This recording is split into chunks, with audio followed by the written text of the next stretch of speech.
Original po ang aming microphone. Ricardo Balbalosa. Ayan. Sa kanya pong masigasig na panunungkulan napagkaisa niya po ang mga taga-barangay Kabaturan upang sa ayos ng ating spillway. Yeah. Maraming salamat sa mga kagawad. Hingan din natin ang kaunting paliwanag dito. Si Kapitan. Mr. President ng Sipak. Sipak? President pala yan. President. Farmers Association. Ayun. Ayan. Mga nag-aaral na po sila ng yelo doon, no? Ay, ng... Ang ganda ng mga mic. Original nga po eh. Microphone natin eh. Original. Ngayon, bilang pagtutulungan, bilang isang komunidad ng ating barangay Kabatuhan, ang kailangan dito ay pagsisikap, sakripisyo ng mamamayan, alang-alang sa pagtutulungan. Yun, pagkakaisa. Tama.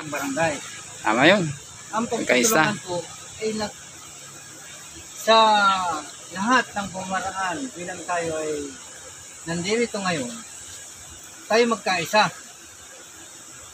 Yaman lang din lang at tayo ay nandito, ipagpatuloy natin ang mga hakbang na nasimulan para ipagpatuloy pa sa kinabukasan ng ating barangay. Kung anuman ang ikaunlad dito ay nasa ating lahat yan. Yun, tama nga. Maraming salamat. Yun.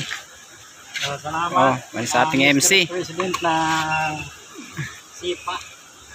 Unang puhingan natin ang sayang ating mahal-mahal na punong barangay. Ayun. Ang ama ng barangay. Salamat kagawad. Dahil napakaganda yung microphone ay Original yan. binibigay mo ang pagkakataon ng makapangusap. Isa lang po ang masasabi ko.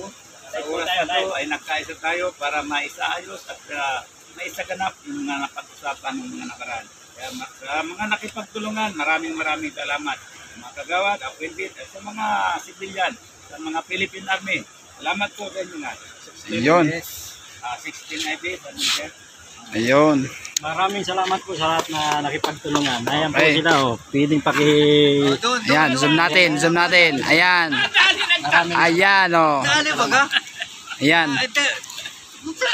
Pambira yung microphone namin na yan, pambira. Oh.